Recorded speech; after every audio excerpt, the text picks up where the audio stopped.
The world exploded in a symphony of shattering glass and twisted metal just as Samir Khalil was raising his champagne flute. A triumphant smile plastered across his face, a bride's kiss, seconds away from joining his celebratory toast. Beirut was alive that night. Music spilled from open windows, a blend of Arabic pop and Western classics, carried on the warm Mediterranean breeze. Laughter, thick with the scent of expensive perfume and Gauloise's cigarettes, mingled with the clinking of glasses. The air thrummed with a frenetic energy, a potent cocktail of joy and defiance that only a city like Beirut, perpetually on the edge, could generate. Samir, resplendent in a tailored tuxedo, moved through the throng of guests with the practiced ease of a man who belonged. His dark eyes, usually guarded, gleamed with an uncharacteristic lightness. He clapped shoulders with beaming relatives, exchanged banter with politicians and journalists, and offered a charismatic smile to the women who'd flocked around him. He was the picture of success, a man who had finally found the peace he had so desperately sought. His bride, radiant in a gown of white lace, moved beside him, her laughter ringing out like wind chimes in the warm night air. Outside, the city twinkled. Across the verdant slopes, lights spilled from buildings, a million tiny stars mirroring the constellations overhead. Bodyguards, in crisp suits, positioned themselves discreetly amongst the revelers. They were a necessary, if unwelcome, part of Samir's life, a silent reminder of the dangers that lurked beneath the surface of this joyous occasion. Their alertness, however, was born of habit, not fear. Inside, the wedding reception was a meticulously orchestrated affair. Tables groaned under the weight of lavish food, platters of glistening mezze, roasted meats, and elaborate pastries. Waiters, in starched white uniforms, circulated with trays of champagne, the bubbles tickling the noses of those who partook. Samir and his new wife, the former beauty queen, Layla Mansour, were the undisputed stars. Their union, a merging of power and glamour, was the talk of the town, a symbol of Beirut's resilience, its capacity to rebuild and reinvent itself. But amidst the opulence and celebration, there were three guests who didn't belong. Three faces, carefully inserted into this scene of merriment through months of meticulous planning. They smiled, they toasted, they mingled seamlessly, each moving through the crowd with a purpose that was known only to themselves. They were not here to celebrate. They were here to execute. Samir Khalil, the celebrated groom, the man lauded as an upstanding member of society, was, in reality, Rashid Al-Hamed, the shadow, the architect of the Munich massacre, the mastermind behind some of Black September's most devastating operations, and finally, the man the Israeli intelligence had been hunting for 6 years. Tonight, amidst his own wedding, surrounded by his family and friends, his hunters had found him. The music swelled, the crowd cheered, and the world was about to change. The image flickered, a burst of champagne, the joyful shouts of wedding guests, and then a brutal flash of fire and twisted metal, all the vibrant colors of celebration instantly transformed into the harsh black and white reality of death. Jonathan Weiss, a man etched with the lines of sleepless nights and the ghosts of past operations, watched the grainy footage on the monitor. The news report droned on, oblivious to the history unfolding on the screen, painting a picture of a successful wedding, a happy couple, a life fulfilled. But Jonathan saw something else. He saw Rashid Al-Hamed, or rather, the ghost of Rashid Al-Hamed, the architect of Munich, the man they'd chased for what felt like an eternity, reborn under a new guise, a new identity, now a groom. The air in the Tel Aviv safe house was thick with the scent of stale coffee and desperation. Rain lashed against the window, mirroring the storm brewing inside Jonathan. The flickering screen cast dancing shadows across his face, highlighting the deep grooves carved by years of relentless pursuit. The report detailed the lavish wedding in Beirut, the bride's dazzling smile, the groom's confident gaze. Samir Khalil, they called him, a businessman, a respected member of the community. A life built on lies. Yonatan's gaze tightened, his knuckles white against the worn edge of the table. He knew the truth. He'd seen the dossiers, the intercept transcripts, the fragmented intelligence that pieced together the puzzle of Rashid Al-Hamed's elusive existence. Munich was a wound that refused to heal, a scar that throbbed with every anniversary, every memory of the fallen. He felt the phantom ache in his chest, a constant reminder of the failure, the lives lost, the justice denied. The camera zoomed in on the groom, his dark eyes sparkling, his smile broad. Yonatan remembered the old photographs, the grainy images of Al-Hamed, younger then, arrogant, his gaze burning with ambition. He had been a phantom then, a shadow moving through the shadows. Now he was Khalil, a man who believed he had finally escaped the ghosts of his past. Yonatan reached out, his finger tracing the outline of Khalil's face on the screen. He could almost feel the phantom touch, the weight of the moment that was to come. He'd seen the plans, the meticulous planning, the layers of security that were meticulously being torn down, layer by layer in the shadows. Years of his life had been consumed by this hunt, by the relentless pursuit of this one man. He had sacrificed relationships, sleep, and peace of mind, all in service of the mission, all for the sake of justice. The news report ended, seamlessly transitioning to a weather update. The mundane chatter of the presenters seemed obscene, utterly disconnected from the weight of the story he carried. Yonatan shut off the monitor, the sudden darkness, almost a physical blow. The rain continued its relentless assault, drumming against the window like a harbinger of the storm that was about to break over Beirut. This wasn't just a mission anymore. It was personal. It was a reckoning. And as the night deepened, Yonatan knew, with a certainty that chilled him to the bone, that the hunt was finally, irrevocably, coming to an end. The champagne glasses shattered, mirroring the way Samir's carefully constructed world would soon shatter. A wedding day turned into an execution. He'd orchestrated the massacre at Munich, and now, years later, his carefully curated facade was about to be obliterated. The memory, a festering wound, began to bleed through the veneer of his present, transporting him back to a different time, a different landscape. Munich, 1972. The air, thick with the scent of pine and anticipation, hung heavy over the Olympic village. Samir, then known as Rashid Al-Hamed, observed the meticulously planned operation from a safe house miles away. This was not a hands-on endeavor for him. He was the architect, the strategist, the puppeteer pulling the strings from behind the curtain of chaos. He'd selected the target, the Israeli athletes. He'd recruited the operatives, seasoned veterans of the Palestinian cause, hardened by years of displacement and loss. He'd coordinated the logistics, the weapons smuggled in, the safe houses prepped. The faces of his men flickered in his mind's eye, their youthful zeal, the fire of righteous anger burning in their eyes. He recalled their training, their relentless dedication to the cause, a devotion mirroring his own. His own fury at the injustices faced by his people fueled the meticulously laid plans, the precision with which he laid out the blueprint for the attack.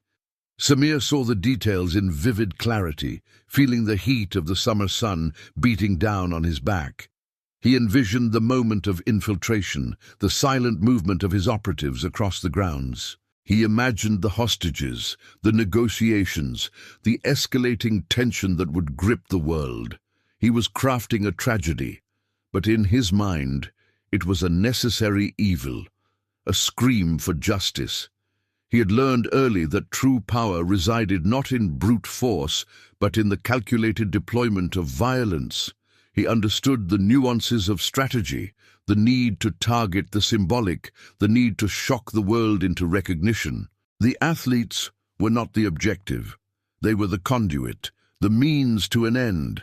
Their deaths, the inevitable outcome, were a sacrifice he was willing to make for the larger goal. The hours ticked by, each moment measured, each detail considered. The reports came in, fragmented and breathless, painting a picture of escalating drama.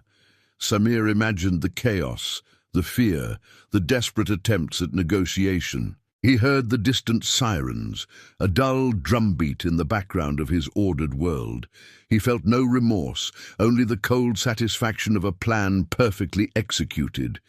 Munich was a triumph of the will, a testament to the Palestinian resolve.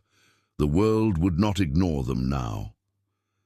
As the final reports confirmed the terrible conclusion, he experienced a strange mixture of relief and a grim satisfaction. He was the architect, and Munich was his masterpiece, born out of a profound and personal rage that now defined him.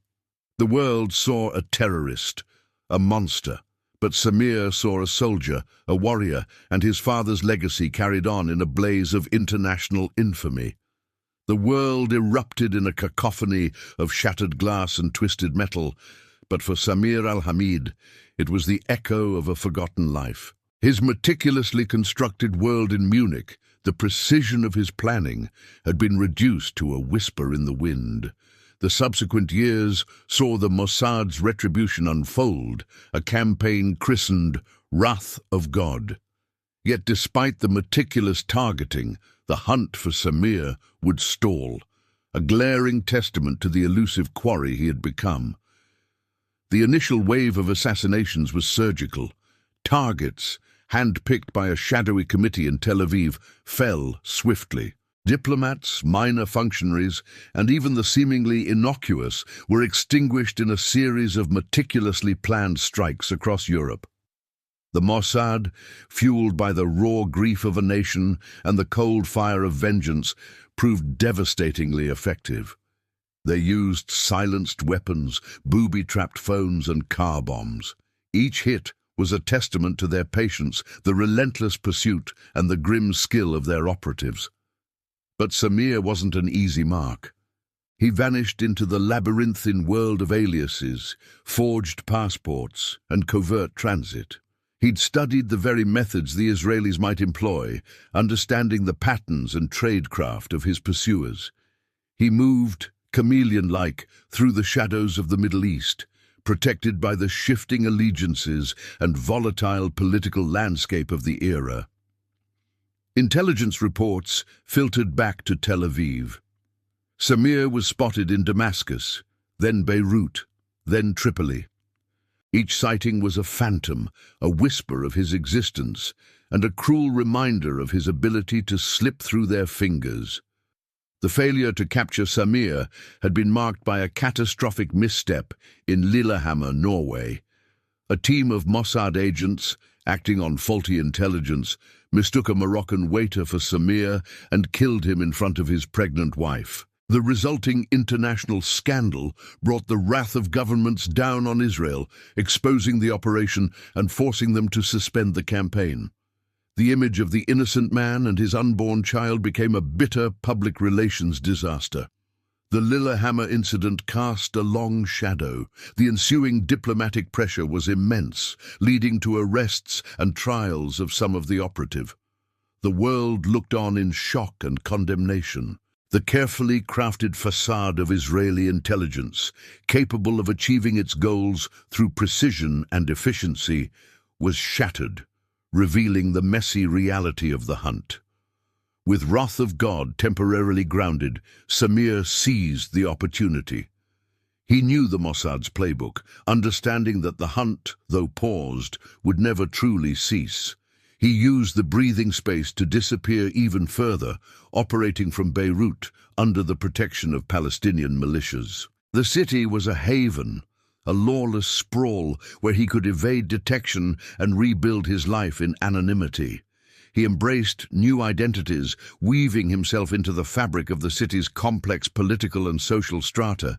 He kept a low profile, his past buried beneath layers of carefully crafted disguise. For a time, it seemed as if Samir, the architect of Munich, had finally escaped the reach of his relentless pursuers. He had bought himself time, the most valuable currency in a world where shadows held the promise of both safety and eventual doom.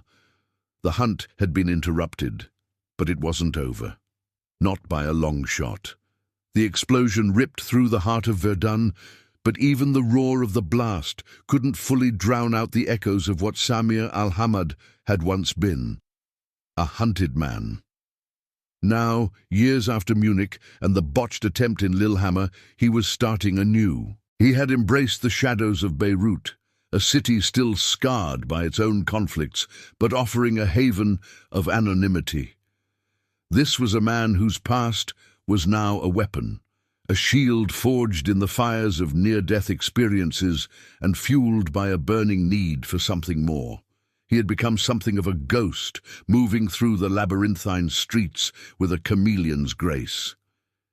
Gone were the overt displays of power, the swagger of a man who commanded respect through fear. Instead, he cultivated a quiet presence, a subtle magnetism that drew people in without revealing the storm within. He found an apartment in a modest building, paid in cash, and used a different alias for each interaction, always keeping a handful of forged passports tucked away. His network, once sprawling across Europe and the Middle East, contracted to a close circle of trusted associates, men and women who understood the necessity of silence and the dangers of exposure. Beirut, with its fragile peace and simmering rivalries, became his playground. He frequented the cafes of Hamra, the bustling markets of Burj Hamud, and the dimly lit bars where whispers of revolution and intrigue mingled with the clinking of glasses. He learned the city's rhythms, the ebb and flow of its sectarian divisions, and the intricate dance of power that governed its streets. He was no longer the architect of grand, violent gestures, but a strategist of survival, a master of self-preservation. Years passed. The ghosts of Munich and the failed hunt in Norway seemed to fade. The Mossad, he reasoned, would have moved on, their resources stretched thin across a globe teeming with enemies. He began to trust his instincts, the same instincts that had steered him through the chaos of his past. The constant gnawing fear began to recede, replaced by a cautious optimism. He still varied his routines, used different vehicles, and was mindful of his surroundings, but the paranoia that had once consumed him slowly dissipated. This subtle shift in his mental state manifested itself in small ways. He lingered longer at the cafes, allowed himself to be seen in the company of friends and colleagues, and even indulged in the occasional luxury.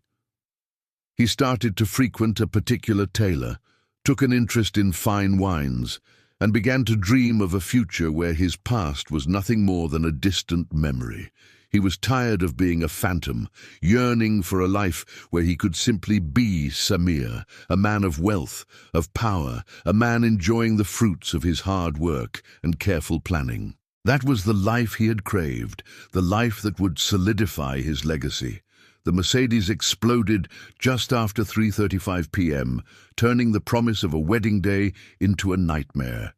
Years of evasion, careful planning, and ruthless efficiency, all of it had been for nothing. Now, in the wreckage of his own vehicle, Samir Khalil's life, along with his bride, Layla Mansour's, was extinguished in a flash. For years, he had been a phantom, a whisper in the wind, known only as Rashid al-Hamed, architect of terror, a man the Mossad had chased relentlessly. He had embraced the shadows after the disastrous Lillehammer operation. He moved from safe house to safe house, adopting new identities like skin, always one step ahead. He knew the Israelis, their tactics, their weaknesses. He understood the paranoia required to survive, and for a long time he lived by its dictates. He was a ghost, surviving in the lawless landscape of Beirut, surrounded by fellow militants, yet always alone in his vigilance. He knew that one slip, one moment of carelessness could be his undoing. But slowly, Insidiously, a change had taken hold. Years without an attempt on his life, the absence of the constant shadow of pursuit had eroded the edge of his caution. Beirut, even amidst the chaos of the civil war, had become a kind of sanctuary. He was a man with a reputation, with a network of protectors, and the world began to seem, if not safe, then at least predictable. He began to let his guard down. The constant changes in residence, the multiple identities, they became a burden. He craved normalcy, a semblance of the life he felt he deserved. He re-emerged in the city, no longer a wraith, but a man of substance. He frequented upscale restaurants, his name whispered with respect. He moved freely through the fashionable district of Verdun. His security detail remained, but they were more for show than substance, and the vigilance was gone. Then came the wedding. The decision to marry Layla Mansour was a calculated risk, a deliberate shedding of his anonymity. She was a former beauty queen, a socialite. Her presence would place him in the highest echelons of Beirut society. A wedding, a public celebration, was a blatant invitation to vulnerability, the antithesis of everything he'd striven for. Yet he felt untouchable. He believed he had outmaneuvered his pursuers, that they had moved on, lost his trail, or simply given up. He rationalized that the risk was manageable, that the rewards of this new life outweighed the potential dangers. His ego, always a potent force, swelled with the belief in his invincibility. It was a fatal miscalculation. As he watched Layla glide down the aisle, her radiant smile mirrored in his own, he felt a sense of triumph. He was finally living the life he had always desired, a life of prominence, of love, of normalcy. He was a husband, a man of standing, with a beautiful woman at his side, and all the threats from his past seemed a lifetime ago. A smile played on his lips. Little did he know, he was celebrating in his own mausoleum. The champagne flutes had barely clinked, the first dance barely begun, when the world exploded, not in joyous celebration, but in a deafening roar that ripped Samir Khalil's world apart, the new bride and the dream of safety. The news of Samir's impending nuptials, a beacon of ostentatious normalcy in a city still scarred by war, reached Jonathan Weiss in Tel Aviv like a shot of adrenaline. The man, a wraith of a figure consumed by the ghosts of Munich, paced his Spartan office, the wedding invitation, a glossy, perfumed rectangle, burning a hole in his hand. Samir Khalil, not just a name, but a symbol of the unavenged, a festering wound in the Israeli psyche. Jonathan, a man defined by relentless focus, knew this was it. The mission, shelved for years after the debacle of Lillehammer, was resurrected. A covert cell, operating entirely outside official channels, was assembled. He handpicked his team, seasoned operatives, each burdened by their own demons, their past mistakes forged into an unrelenting resolve. There was David, a demolitions expert, whose quiet demeanor masked a deadly precision. Rachel, the intelligence officer, whose cold analysis was as sharp as the blade she wielded. And Elias, a veteran of countless operations, who brought an unwavering pragmatism to the table. Their task was audacious: to eliminate Samir Khalil, the man responsible for the Munich massacre, at his own wedding celebrations. The planning was meticulous, intricate, like a spider's web woven around a helpless fly. This wasn't a mission of brute force. It was a surgical strike, a ballet of deception and precision. The wedding itself was ruled out immediately. Too many variables, too much potential for innocent casualties. Instead, the focus shifted to the days leading up to the ceremony, to the predictable routines of a man about to embrace married life. They needed to find a window, a moment of vulnerability, when Samir's guard was down, his surroundings less secure. Jonathan pored over satellite imagery. Beirut's tangled streets laid bare before him. He studied maps, analyzed security protocols, and anticipated every conceivable obstacle. This was not just about killing a man, it was about erasing a stain, about bringing closure to the families of Munich. He ran his hand over the worn leather of his desk, feeling the familiar ache in his bones, a constant reminder of the losses, the sacrifices, the lives shattered. The wedding represented an opportunity, a chance to strike at the heart of the enemy, to make him pay for his sins. The stakes were higher than ever. Another botched operation, another failure, would be the end of them, the death of their souls. This mission, codenamed Verdun, after the district where Samir resided, was not just a mission. It was their final reckoning, their chance for redemption, a chance to finally silence the ghosts that haunted their every waking moment. The meticulous planning, the sleepless nights, the quiet desperation, all of it coalesced into a single goal, to make sure Samir Khalil would never see his wedding day. The world exploded in a silent, internal scream for Layla Mansour the moment the Chevrolet's chassis became a molten, twisting testament to human savagery, her wedding day transforming into a crimson tableau of betrayal and despair. She'd been so happy just moments ago, radiating the joy that had filled the air during the ceremony. Now, as the scent of gardenias mingled sickeningly with the metallic tang of blood, the details of the meticulously planned operation began to fade, a ghostly tapestry of her short-lived future unraveling. The apartment in Verdun was drab, unremarkable, a space chosen not for its charm, but for its strategic vantage point. From her window, Layla, the woman known as the Observer, had spent weeks tracing Samir's movements, charting the course of his existence. Her gaze, keen and calculating, had transformed the bustling streets of Beirut into a chessboard, where she, the unseen hand, plotted a deadly checkmate. Each morning she'd rise before dawn, the city still cloaked in the muted hues of twilight. The first order of business, coffee, strong and bitter, to sharpen the mind. Then the surveillance began. She'd watch Samir leave his apartment, his security detail a predictable ballet of watchful men and armored vehicles. She'd follow his car, discreetly, through the crowded streets, noting the turns, the stops, the faces of those around him. She mapped the patterns, the routes he favored, the restaurants he frequented, the late-night clubs he used. The man's life was an open book, and she, a diligent reader, memorizing every line.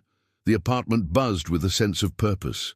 Equipment was her partner here, binoculars perched on a tripod, ready for the smallest detail. Two-way radios crackled with hushed directives and coded phrases. Maps of Beirut were scattered on the table, marked with the route to the church and then to the reception site. Every aspect of his life was reduced to data, each movement a data point that would ultimately lead to the kill zone. As days turned into weeks, the surveillance became a monotonous ritual, the thrill of the chase slowly giving way to a chilling sense of familiarity. She knew the way Samir's eyes crinkled when he smiled. She saw his hand resting on Layla's back, a tender gesture that seemed so out of place given the shadows that clung to him. She knew that he loved to listen to Fairuz songs in the car. As she watched them, a strange tension built inside her, a struggle between the mission and the human elements of the target. She had orders. The anticipation of the wedding heightened her senses. As the day approached, the air in the apartment crackled with nervous energy. The success of the operation hinged on precision, on timing, and on her. Every detail was planned, the route, the time, the detonation point. She knew the Chevrolet's engine, the way Samir's guards held their weapons. The finality of it all was overwhelming. This wasn't about vengeance, but the execution of a cold plan. Finally, the day arrived. The sky was the same, the wind the same, and the city, like always, was a chaotic mix of life and death. The Observer took her place by the window. She had a vantage point, ready to deliver a conclusion to a story that had begun a long time ago. She focused. Through the lens of her binoculars, she saw Samir and Layla radiating happiness as they emerged from the church, their faces glowing in the soft afternoon light. Then, as Samir's car turned onto the designated street, the air thickened. Her finger hovered over the detonator, her heart a frantic drum. The world held its breath. The world vanished in a flash of orange, and the thunderous roar that followed, a split-second glimpse of a future Samir Al-Hamed wouldn't see. The operation's success hinged on this precise moment, the culmination of months of planning and the dedication of a team willing to erase a ghost from history. In a nondescript apartment overlooking a bustling intersection in the Verdun district of Beirut, Layla Mansour, her heart a cold, steady drum against her ribs, adjusted her grip on the detonator. Her eyes, magnified by powerful binoculars, remained fixed on the intersection below. It was a street corner she'd come to know intimately. The arteries of Samir Al-Hamed's life mapped out in her mind like the trails on a well-worn battlefield. The apartment itself was a stark contrast to the opulence of the wedding reception, a temporary base stripped of any personal touch, furnished only with the essentials.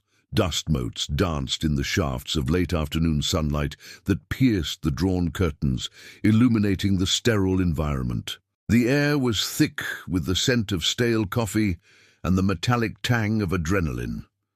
A map of Beirut, crisscrossed with lines representing Samir's habitual routes, hung on the wall, a testament to her meticulous surveillance.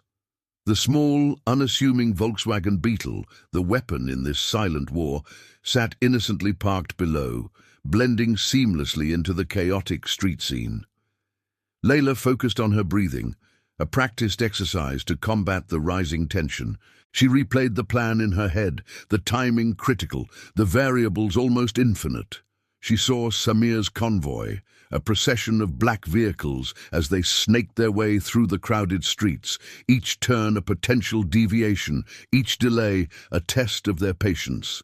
The knowledge that a single miscalculation could doom the operation, that a mistake could mean their own exposure, added a layer of ice to her already rigid composure. It was a risk she accepted the moment she put boots on the ground in Beirut.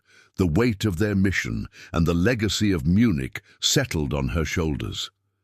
Below, the first vehicle in the convoy, a black Mercedes, swung onto the street, followed by a second, a Chevrolet Suburban, and then a third.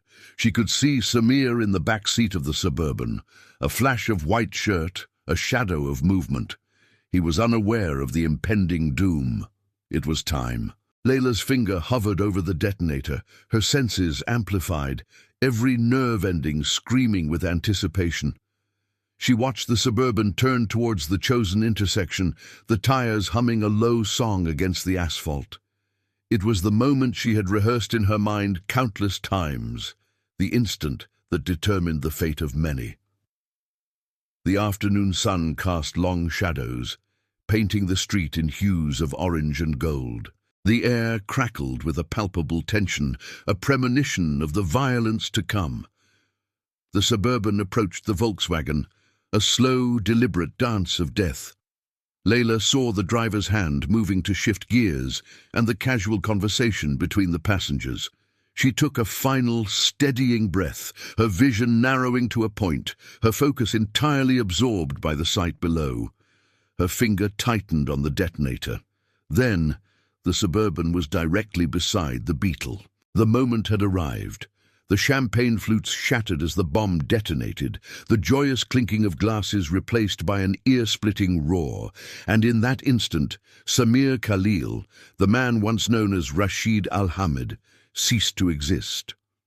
The morning of January 22nd, 1979, dawned clear and crisp over Beirut, promising a beautiful day for the much-anticipated wedding of Samir Khalil and Layla Mansour. The ceremony, held at the St. George Maronite Cathedral, had been a spectacle. Sunlight streamed through stained glass windows, illuminating the bride's radiant smile and the groom's composed demeanor.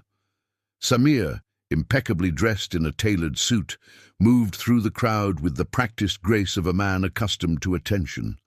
A slight smile playing on his lips, a look of serene contentment in his dark eyes. He greeted guests, mostly elites of Beirut, with a warmth that felt genuine. He looked every bit the successful businessman, the loving husband-to-be, the man finally at peace. Little did they know, his peace was about to be shattered. The reception, held at the luxurious Hotel Phoenicia, was a lavish affair. Crystal chandeliers glittered above, casting a warm glow over the elegantly dressed guests. Tables groaned under the weight of exquisite food, a testament to Layla's family's stature. The air was thick with the scent of perfume, cigar smoke, and the faint underlying tang of the Mediterranean. A live band played a lively mix of Arabic and Western music, and couples swayed on the dance floor, lost in their own worlds. Samir and Layla, the center of attention, danced together, their movements graceful, their smiles broad. He kissed her forehead, murmuring something into her ear that made her giggle. He looked every bit in love. He felt invincible. Decades spent avoiding the Mossad, years spent eluding capture, had lulled him into a false sense of security. He believed he had finally won.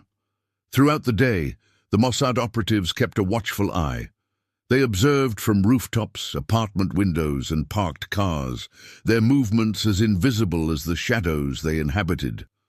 The wedding's pomp and circumstance provided them with the perfect cover, a bustling scene in which they blended seamlessly.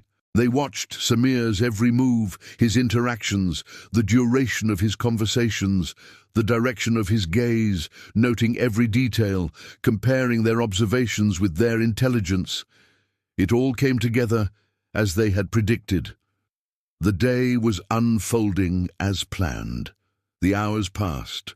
The sun began to dip below the horizon, painting the sky in hues of orange and purple. As the reception wound down, Samir, now legally married to Layla, embraced his new life, unaware of the impending doom. He bid farewell to guests, his face flushed with happiness and the lingering effects of the celebratory champagne.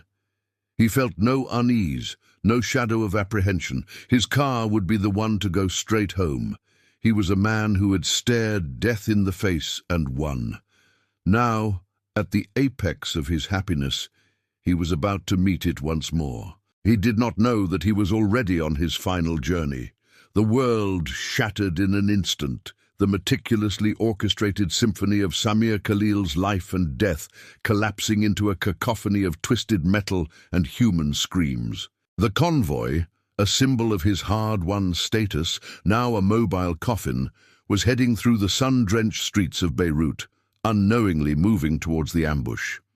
The early afternoon sun cast long shadows as Samir, radiant in his tailored suit, emerged from the reception hall, hand in hand with his bride Layla.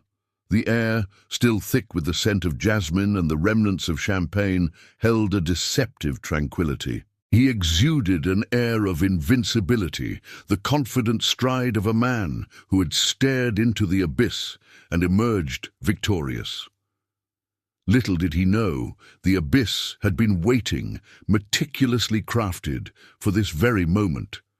He glanced at Layla, her face illuminated by the reflected light of the city, her beauty a beacon in his otherwise precarious existence. In that shared gaze, a promise of a future, a life free from shadows, a life he would never have.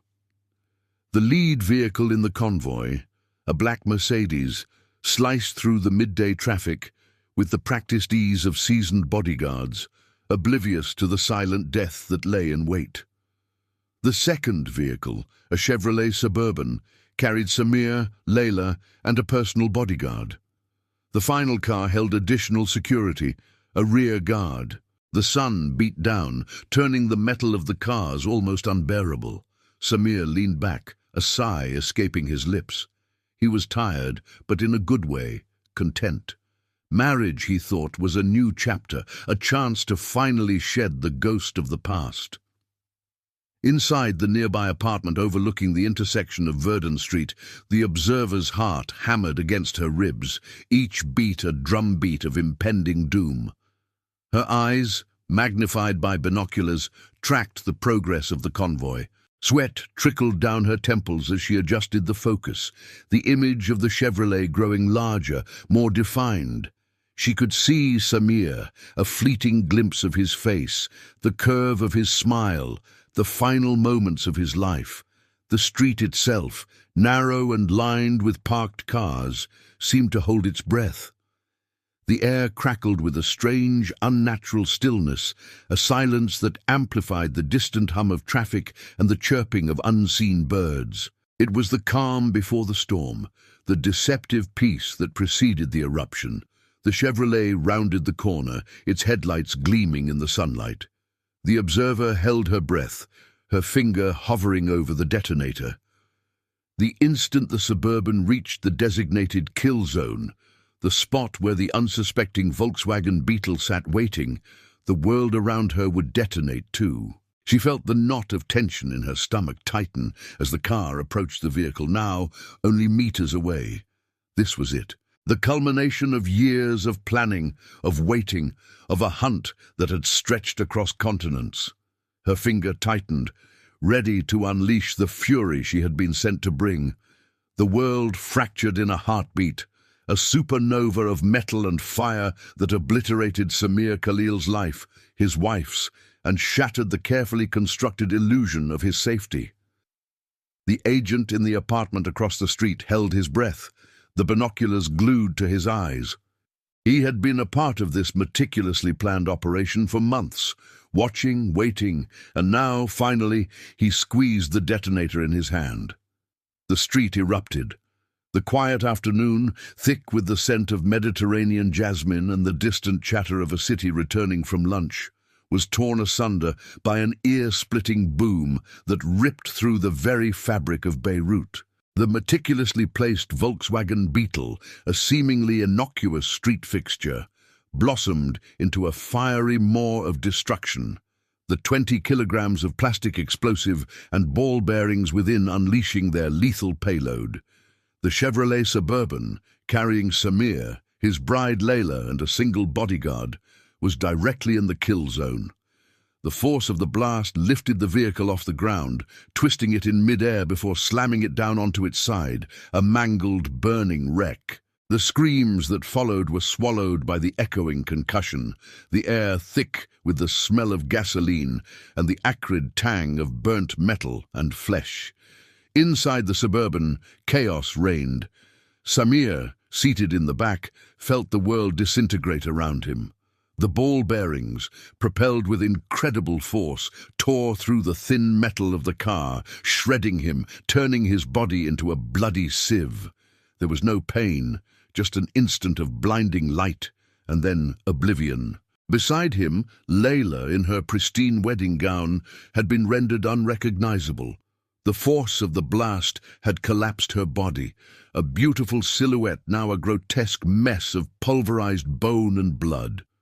Her last moments, a memory of joy and a lifetime together, were erased in the blink of an eye. The bodyguard in the front, stunned but alive, clawed his way out of the wreckage, his face a mask of shock and pain, screaming for help that would be a long time in coming. The lead vehicle in the convoy, carrying the security detail, had been a few meters ahead when the bomb detonated. The shockwaves still slammed into them, cracking windows and rocking the vehicle, but they had survived the initial impact. Soldiers leaped from the vehicle, weapons drawn, scanning the scene, their training kicking in, even as they fought to process the carnage before them. The apartment across the street was suddenly a hive of activity. The agent, his hand still numb from the detonator, quickly gathered his equipment, checking it one last time to make sure that nothing was left behind. He moved with the practiced efficiency of a surgeon, his mind already calculating his escape. The other team members dispersed, melting back into the labyrinthine streets of Beirut, each one disappearing into the shadows. The scene below was a vortex of destruction. Smoke billowed from the burning wreckage, obscuring the view of the street. Chunks of debris, twisted metal and shattered glass littered the pavement. The air was a cacophony of sirens, the blare of horns, and the horrified screams of witnesses who were now rushing towards the scene of carnage. The wedding, the laughter, the promises of forever, all of it reduced to twisted metal and shattered dreams. The world held its breath in the immediate aftermath of the explosion, the celebratory air of Beirut's high society wedding instantly replaced by a maelstrom of smoke and screams as the sleek black Chevrolet transporting Samir and his new bride, Layla, was vaporized in a blaze of metal and fire.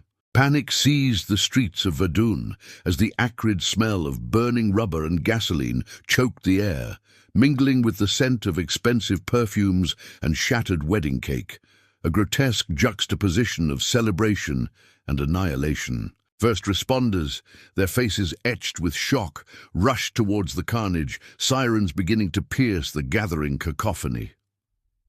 Back in Tel Aviv, Jonathan Weiss stared at the grainy security footage replaying the detonation, the screen hissing with distorted audio as the bomb's impact echoed across the Mediterranean. He leaned back in his chair, the sterile fluorescent lights of the Mossad command center casting long shadows across his face, now a mask of weary satisfaction. The mission was complete. Samir Khalil, the ghost of Munich, was dead, but the victory felt hollow, a bitter pill swallowed with the realization of the cost. The international media, drawn like moths to a flame, descended upon Beirut, their reports rapidly shifting from the lavish wedding to the brutal assassination. The focus inevitably honed in on Layla Mansour, the former beauty queen whose life and death had become tragically intertwined with a man who courted death and lived it. Her photographs, radiant and alive, filled newspapers and television screens, a constant reminder of the collateral damage, the innocence extinguished in the blast. The story transformed from the calculated elimination of a terrorist to the brutal murder of a bride on her wedding day. In the wake of the explosion, the labyrinthine streets of Beirut quickly became a stage for a ballet of confusion and accusation. Lebanese authorities, their authority limited in the face of the entrenched Palestinian militias, struggled to establish order. Palestinian factions, their grief and rage palpable, immediately pointed their fingers at Israel, denouncing the assassination as an act of Zionist aggression. The air crackled with tension, the whispers of revenge filling the narrow alleyways and crowded marketplaces. The Mossad, as always, maintained its veil of plausible deniability, releasing a curt statement of non-involvement, its actions echoing the deafening silence of a promise kept. Jonathan, surrounded by the hushed whispers and tense energy of the command center, felt a weariness settle upon him, a burden of unspoken responsibility. He knew the cost of victory. The operation's success hinged on precision, on calculated risks, and on the brutal acceptance of unintended consequences. Layla's death, while not the primary objective, had irrevocably altered the narrative, transforming a calculated act of war into something more morally ambiguous. Yet, he reminded himself, this was the nature of the game. For every life lost, for every innocent casualty, there were countless more lives protected. The death of Samir Khalil had delivered a potent message. The long arm of Israeli intelligence would reach those who dared to target the innocent, no matter the cost, no matter the years it took, and no matter the price paid in the shadows. He looked down at the reports, the photographs of the devastation, and the faces of those involved, knowing this mission, though complete, would haunt him long after the dust had settled. The victory was his, but the weight of the moment, the knowledge of what had been wrought, was to be his burden to carry. The world stopped when the Chevrolet, a mangled monument to sudden violence, became the centerpiece of a wedding day's final act. The blast that ripped through Verdun, Beirut, on the sun-drenched afternoon of January 22, 1979, had been precise, devastating, and final. The aftermath unfolded in a cacophony of shattered glass and panicked screams. The air, thick with the acrid scent of burnt rubber and high explosives, clung to the startled faces of the onlookers. Dust, a fine, gritty powder, coated everything, clinging to the silk of Layla Mansour's blood-soaked wedding dress. The vibrant joy of the day, just moments before, dissolved into a canvas of shock and horror. Jonathan Weiss, now back in Tel Aviv, stared at the photographs, the same ones that now populated the news, photographs of a twisted metal carcass of what had been Samir al-Hamed's car, the wreckage a testament to the relentless pursuit and the merciless precision of the Mossad. He traced the contours of the carnage with a calloused finger, the ghost of the blast still echoing in his bones. The mission was complete, the phantom of Munich avenged, yet the victory tasted like ash, the clean kill, the elegant solution.